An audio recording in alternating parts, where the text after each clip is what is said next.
네. 지금부터 국무총리의 행정통합 인센티브 관련 브리핑이 있겠습니다. 안녕하십니까. 국무총리 김민석입니다. 대한민국은 그동안 수도권 중심 국가발전 전략 추진으로 급속한 경제 성장을 이끌어 왔습니다. 하지만 지금은 산업, 인구, 인프라의 수도권 집중이 성장 동력이 아닌 국가발전의 걸림돌로 작용하고 있습니다. 수도권 1급 체제의 심화로 서울은 집값 폭등, 교통 혼잡 등 극심한 비효율이 발생하고 지역은 인구 감소로 인한 지방 소멸 위기에 처해 있습니다. 대한민국이 강해지기 위해서는 지역이 강해져야 합니다. 지역 균형 발전은 지역을 배려하는 정책이 아닌 지속 가능한 미래를 위한 생존 전략입니다. 정부는 대한민국의 재도약을 위해 수도권 중심 성장에서 지방 주도 성장으로의 대전환을 올해 국정과제 중 가장 우선순위에 두고 추진할 계획입니다. 그 핵심 수단 중 하나가 바로 광역 지방 정부 간 행정통합입니다. 행정통합은 단순히 지도를 다시 그리는 일이 아닙니다. 생활권과 경제권을 하나로 묶고 교통과 산업, 복지와 안전을 함께 설계하는 일입니다. 이를 통해 통합된 지역이 국가 발전의 한 축으로 도약할 것입니다. 정부는 행정통합을 성공적으로 추진하고 통합이 곧 지방의 성장으로 연결될 수 있도록 지역 주민이 체감할 수 있는 4대 분야에 대한 파격적인 인센티브를 마련하였습니다. 첫째는 재정 지원, 둘째는 통합특별시 위상 강화, 셋째는 공공기관 우선 이전, 넷째는 산업 활성화입니다. 먼저 정부는 통합특별시에 각각 연간 최대 5조 원, 4년간 최대 20조 원 수준의 파격적인 재정 지원 방안을 마련하겠습니다. 통합하는 지방정부에는 확실한 인센티브와 그에 상응하는 자율성과 책임성을 부여하겠습니다. 이를 위해 가칭 행정통합 교부세와 행정통합 지원금 신설 등을 포함해 국가 재원의 재배분을 추진하겠습니다. 통합특별시가 지역 현안 사업 등을 스스로 계획하고 실행할 수 있는 재정 체력을 만드는 것입니다. 관계부처 합동으로 통합지방정부 재정지원 TF를 구성하여 세부 방안을 신속히 확정하고 국회와도 긴밀히 협력하겠습니다. 지방정부 통합이 활발히 이루어져 지방 소멸을 막고 실질적인 지방자치 시대가 열리기를 기대합니다. 둘째, 통합특별시에는 서울시에 준하는 지위를 부여하겠습니다. 부단체장 수를 4명으로 확대하고 직급도 차관급으로 상향하겠습니다. 소방본부장과 기획조정실장 등 핵심 보직도 1급 운영이 가능하도록 하겠습니다. 또한 지역 특성을 반영한 실국 설치가 가능해지고 소속 공무원 선발, 임용, 승진 등 인사 운영에 있어서 자율성도 강화됩니다. 이러한 조치는 단순히 조직의 규모만 커지는 통합을 넘어 통합특별시장이 확대된 권한을 바탕으로 복잡한 행정 수요에 더 잘 대응하는 능력 있고 일 잘하는 지방정부를 만들기 위한 것입니다. 이를 통해 지역 현안 업무 대응을 위한 필요 인력을 적시에 배치하여 통합특별시의 각종 시책을 원활히 추진할 수 있을 것입니다. 또한 재난 피해 최소화를 위한 현장 대응력을 제고하고 주민들께 맞춤형 치안 서비스를 제공할 수 있을 것입니다. 정부는 통합특별시가 경쟁력 있는 지방정부 모델로서 지역 발전을 주도해 나갈 수 있도록 지원하겠습니다. 셋째, 공공기관 이전 등에 있어 통합특별시를 적극 우대하겠습니다. 27년 본격 추진 예정인 2차 공공기관 이전 시 통합특별시 지역을 우선 고려하되 구체적인 이전 기관 등은 지역 선호, 산업 여건 등을 고려하여 추후 논의해 가겠습니다. 또한 현재 통합특별시 내에 있는 국가 소속의 특별지방행정기관 업무도 이관하겠습니다. 구체적인 이관 대상은 법 제정 후 국무총리 소속 통합특별시 지원위원회에서 결정할 예정입니다. 공공기관 이전은 지역 내 양질의 공공 일자리 창출을 통해 청년 인구 유출을 방지하고 교육, 의료, 교통 등 각종 생활 인프라 구축을 통해 지역 생활 여건이 개선되는 직접적 계기가 될 것입니다. 지역 특화 산업과 연계된 기관이 이전될 경우 산업 발전의 시너지 효과가 창출될 수 있으며 관련 공공기관과 민간 기업 등의 추가 유치도 가능해질 것입니다. 마지막으로 통합특별시가 기업하기 좋은 창업 중심 도시가 될 수 있도록 적극 지원하겠습니다. 입주 기업에 대해 고용 보조금과 교육 훈련 지원금을 지원하고 토지 임대료 감면, 각종 개발 사업에 대한 지방세 감면 등도 추진하겠습니다. 그리고 투자진흥지구, 문화산업진흥지구 등 각종 지구에 대한 지원도 강화하겠습니다.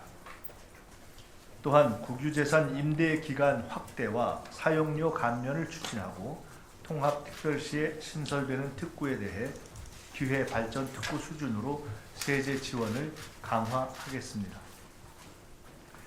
개발 사업과 관련된 복잡한 인허가 절차를 간소화하고 관련 업무 일괄 처리 기구를 설치하는 등 행정 절차가 신속히 추진되도록 지원하고 통합특별시에 적용되는 각종 규제들을 우선적으로 정비하겠습니다.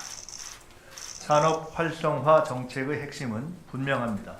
각종 지구를 중심으로 산업 클러스터를 형성하고 규모의 경제와 기술 혁신을 통해 기업, 투자, 일자리가 늘어나는 도시를 만드는 것입니다. 지역 경제가 살아나면 이것이 다시 지방 재정 확충으로 이어질 수 있는 선순환 구조로 이어질 것입니다. 지방 주도 성장은 대한민국 국가 발전을 위한 필수 전략이고 행정 통합은 이를 성공적으로 추진할 열쇠입니다. 국민 여러분, 지방 자치는 결코 쉬운 길이 아니었습니다. 1990년 김대중 전 대통령의 목숨을 건 단식 투쟁으로 30년 만에 부활된 지방자치를 통해 지역민의 눈높이에 맞춘 지역 정책이 보급되기 시작했습니다. 광역지방정부의 통합도 쉽지 않은 길일 것입니다. 분리된 지 수십 년이 지나면서 발생한 제도의 차이를 정비하는 것은 결코 작은 일이 아닙니다. 무엇보다 지역 전체의 이익보다 작은 기득권을 앞세우는 이들도 있을 것입니다. 하지만 대한민국의 발전을 위해서 우리는 더 이상 시간을 지체할 수 없습니다. 바로 지금이 통합의 적기입니다. 실질적인 지방자치의 완성으로 나아가는 길입니다. 정부는 통합을 통해 국민 여러분께 더 나아진 삶, 더 나은 미래, 더 많은 기회가 생길 수 있도록 확실히 뒷받침하겠습니다. 이번 인센티브뿐 아니라 국무총리 소속으로 지원위원회를 마련해서 통합특별시를 지속적으로 지원하고 통합특별시가 5급 3특의 핵심 축으로서 성공적으로 출범 성장할 수 있도록 하겠습니다. 국민 여러분께서도 통합특별시에 대한 지속적인 관심과 응원을 부탁드립니다. 감사합니다. 네, 이상으로 브리핑을 마치겠습니다. 이어서 발표와 관련하여 질의응답 시간을 갖도록 하겠습니다. 질문하실 기자분께서는 손을 들어주시고 소속과 이름을 말씀해 주시기 바랍니다. 네, 기자님. 네, 안녕하세요. 저 매일경제신문 류영욱 기자라고 합니다. 지방 재원 방안 중 하나로 행정통합교부세 말씀하셨는데 이게 현재 지자체 교부세하고 좀 별도로 개설되는 어떤 성격인지 아니면 통합특별시에 교부된 비율이 지금 여타 지자체 교부세가 달라지는 건지 좀 궁금하고요. 그리고 국정과제에서도 포함된 국세 지방세 비율 조정 같은 건 이루어지지 않는지 추가적으로 통합특별시에 대해서 이 비율이 달라지는 건지 여부도 좀 궁금하고, 마지막으로 행정통합지원금 신설하겠다고 했는데 이게 뭐 재원 마련이나 좀 구체적으로 어떤 식으로 이루어지는지 좀 설명을 좀 부탁드리겠습니다.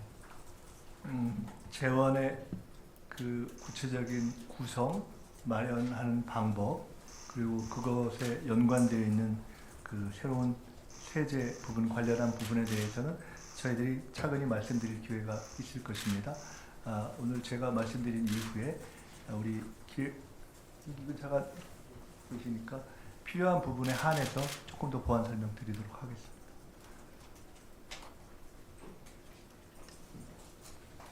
다른 질문 있으십니까?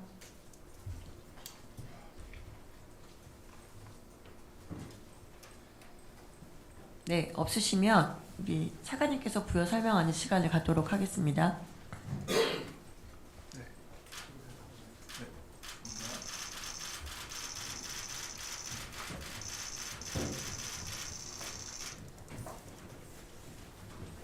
그럼 재경부 기획처 차관님께서 설명을 하도록 하겠습니다.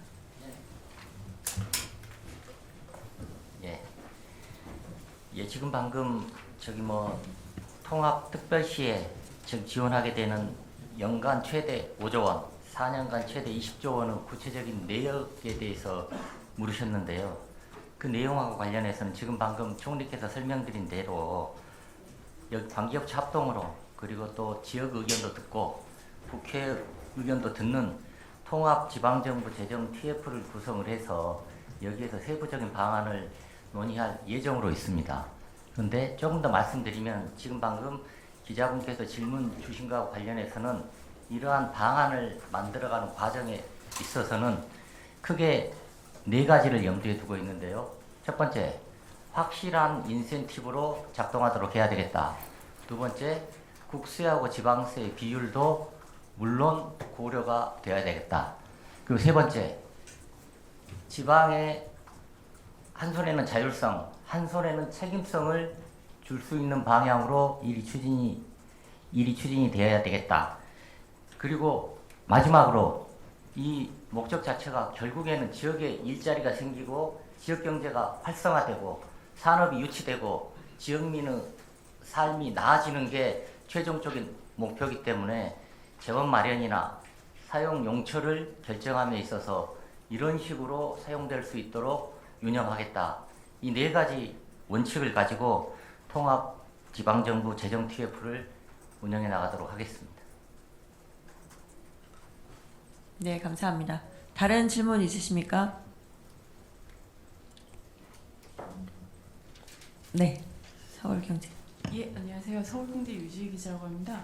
그 논의됐던 이제 아이디어들 중에 이제 특별시를 첨단 전략 산업 메가샌드박스로 지정하고 이렇게 좀 지원을 하는 뭐 그런 방안도 좀 얘기가 많이 나온 걸로 알고 있는데, 혹시 앞으로 추가 논의가 될지, 뭐 추가로 포함이 될지 아니면 빠질지 궁금합니다.